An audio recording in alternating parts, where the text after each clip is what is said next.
নমস্কাৰ আজি আন এটা ভিডিঅ'লৈ আপোনালোকক স্বাগতম জনাইছোঁ বহু দিনৰ পৰা ৰিকুৱেষ্ট কৰি আছিল অডিএলৰ কিছু সংখ্যক প্ৰাৰ্থীয়ে যে অডিএলৰ ওপৰত এটা ভিডিঅ' বনাব লাগে হেতৰ নিযুক্তি প্ৰক্ৰিয়াত কিবা অসুবিধা হ'ব পাৰে নেকি যেটো বৰ্তমান কেছ চলি আছে হাইকোৰ্টত তাৰ কাৰণে সো সময়ৰ অভাৱত বহু দিন হ'ল বনাব পৰা নাছিলোঁ আজি বনাবলৈ লৈছোঁ আপোনালোকৰ লগত আলোচনা কৰিম অলপ কথা ভিডিঅ'টো শেষলৈকে চাই থাকিব সো অডিএলৰ আন্ডাৰত যিখিনি ল'ৰা ছোৱালীয়ে এইবাৰ সাৰ্টিফিকেট উলাই লৈ এপ্লাই কৰিছে আটাইখিনি বৰ্তমান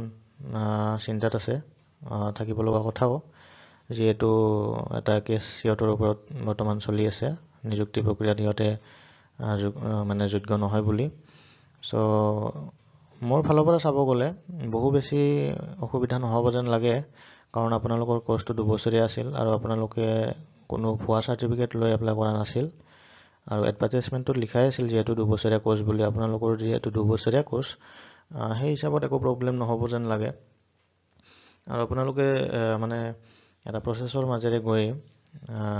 আপোনালোকে গোটেইখিনি কমপ্লিট কৰিছে কোৰ্সটো আপোনালোকে ভুৱা সাৰ্টিফিকেট ওলোৱা নাই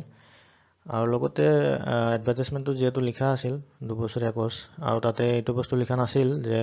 ডিসটেন্সৰ পৰা কৰিলে যোগ্য নহব বুলি সো আপোনালোকে হেতু বেছি চিন্তিত হ'ব লগা কাৰণ নাই বুলি মই ভাবো আৰু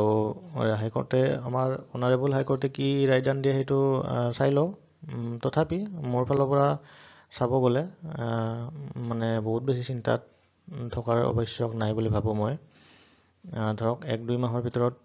চাগে আমাৰ অনাৰেবল হাইকোৰ্টে ৰায়দান দিব সেইখিনি চাই লওক কি কয় বাকি আজিলৈ এইখিনি আছিল থ্যাংক ইউ